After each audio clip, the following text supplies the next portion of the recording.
This is the Swan Retro coffee machine and it makes coffee. I think I've kind of covered everything for this intro. It's a coffee machine and I'm going to show you how to make coffee. Let's dive in. Okay, so this is the coffee machine and the very first thing that you're going to want to do is actually fill it up with some water. If you don't, then it might explode. So to do that, you just want to go back to the very back here. You'll see that there's a little handle that you can pull out. Just take that off the top and pull out the tray at the back. This is what the tray looks like, and then just go and fill this up at the tap with normal cold water. Make sure it's cold water or it might blow up. And you can see here that I've got my water tray filled up. Now you can see just at the very top there, it has a maximum thing. Make sure you don't overfill it. And I usually just put it just a tiny bit below there.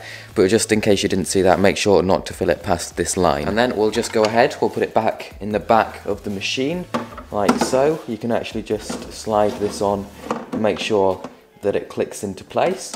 Like so. Right, and now that we've put the water in the back of it, now we're going to want to turn it on. So we're just actually going to press this big on button at the very bottom of the machine, and you'll be able to see that the red light comes on down here. Now that that's warming up, we're going to want to put the coffee into the holder. So we're just going to take this out of the coffee machine, like so, turn it to the right, and here we've got the holder for the coffee. Now for the coffee holder, we actually get two attachments. So you get a slightly bigger one and you also get a slightly smaller one. And these just go on the inside of the coffee machine.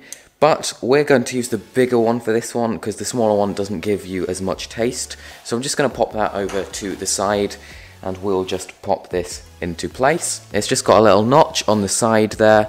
So we'll just go and line that up with the notch at the back there, slide it in, and then we'll want to turn it around like so. Now that we've got this inside, it should look something a little bit like this. And just pop that on the side and go and get out a spoon, or the spoon that actually comes with the coffee machine. Now this is the spoon that actually comes with the coffee machine. It's got the spoon bit on top, and then it's also got a bit to flatten down the coffee at the bottom. This is really helpful and I'll show you why in just a few seconds. Right, so if you have pre-ground beans, then you can just pop them straight in here. If not, then you can just go away and grind the beans and then pop them in here. Now today I am just using the M&S Italian ground coffee.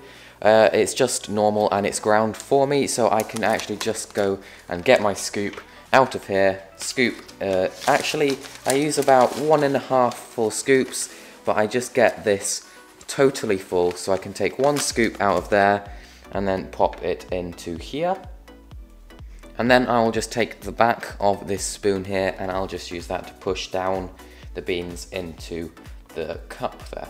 Now you can see I actually need a few more beans in there. I want it to be really close around the top.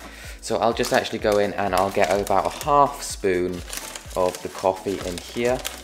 Just take a bit out like that. We don't want too much. Just pop that in there like so. And I can just actually pop the rest in the bag and then once again flatten that coffee back down. And this is the amount of coffee that I usually use for 1 cup of coffee. It's really close to the rim there, but you can see that is the normal amount that I would use. Now before I actually go and put my coffee in the coffee machine, I'll get a spare cup. Here I've just got my spare cup, and this isn't actually going to hold the coffee in, so it can be dirty if you want it to be.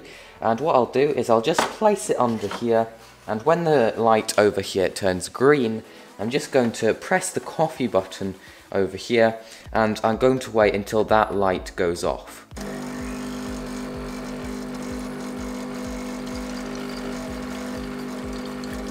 And you can see the light's gone off now, so I'm just going to turn this off. And the reason that we're doing this is to make sure that the water is the right temperature for a cup of coffee, so that all the coffee goes around and blends together correctly with the water. And when this light comes back on, as soon as I see it come back on, I'm just going to tap that, make sure that a tiny bit of water comes out, like so. You can see that it's just turned back on, so I'll tap that, tiny bit of water, turn that off, and then I will wait for a few minutes just to let this get back up to temperature. I can take this away and I can go and pour this cup of grains down the drain. Now that we've got the water the right temperature, I'm going to add in my grains that I did earlier. And to do this, you're just going to actually go underneath. You can feel where the hole is, turn it right round to the side, you can just actually have a look underneath, and there are a few holes that you can see. When you feel it go in, just turn it all the way around until you see it click, and until it lines up with that lock right there. Make sure it's all the way around, or coffee might splatter out when you don't want it to. And now we are ready to get our cup and to actually put the coffee into our coffee cup. So I'll just line this up underneath the coffee machine, and I'll start pouring it.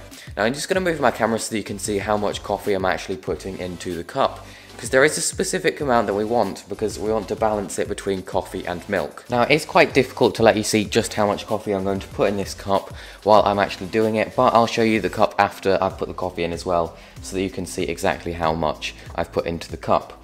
So I'm actually just going to start this going now by pressing the coffee button. I'll zoom in for you.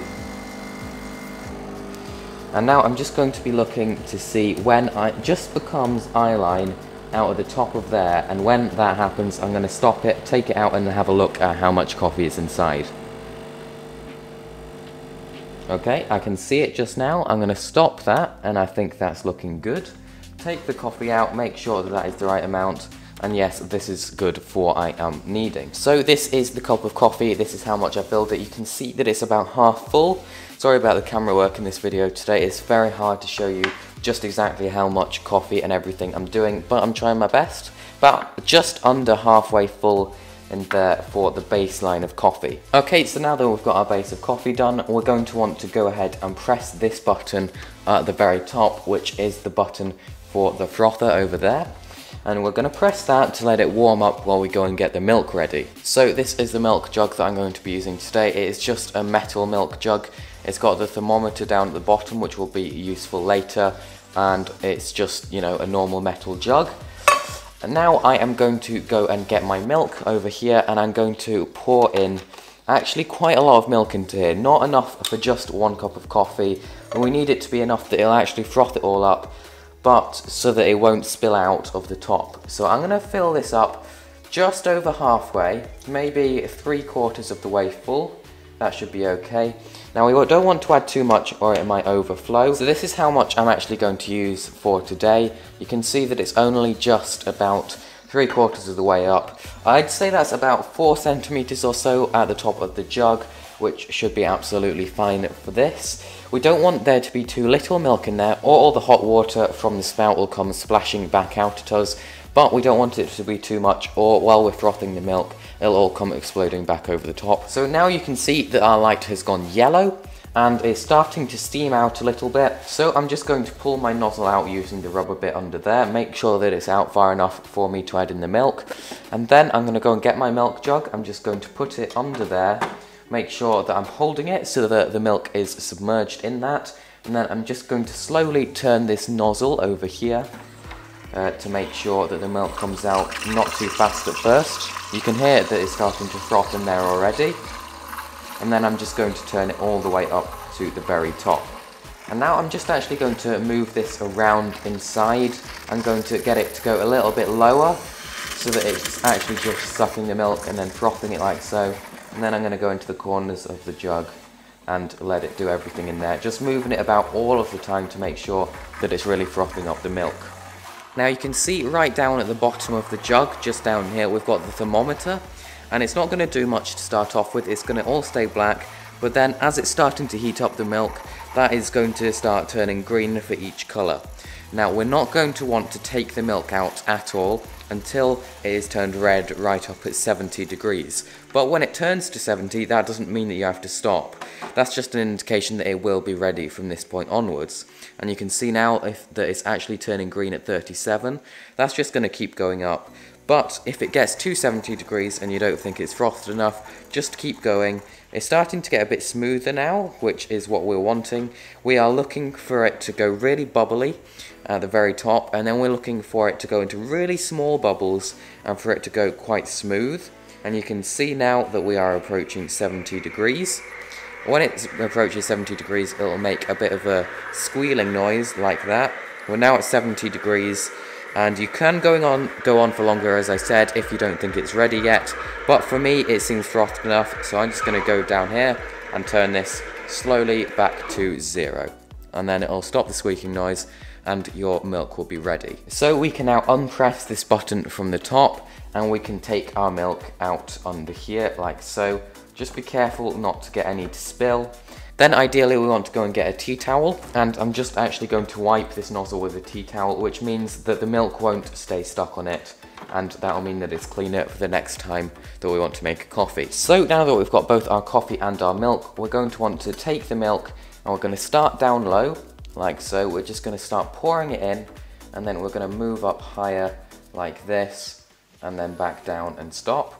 And to get all the frothiness of the milk, if it's gone to the top, then you're just actually going to go and get a teaspoon down here, grab all the froth from the top of the milk like so, and then we're just going to dab it on like that, just to make sure that the top is nice and frothy, like so.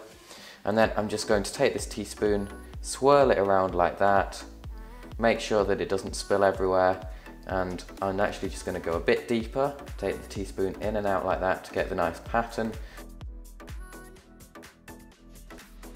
This is the coffee that we're left with. Now to add an extra touch, I'll actually just go down and get a bit of hot chocolate, just the powder of hot chocolate. So in there you can see we've just got some hot chocolate powder.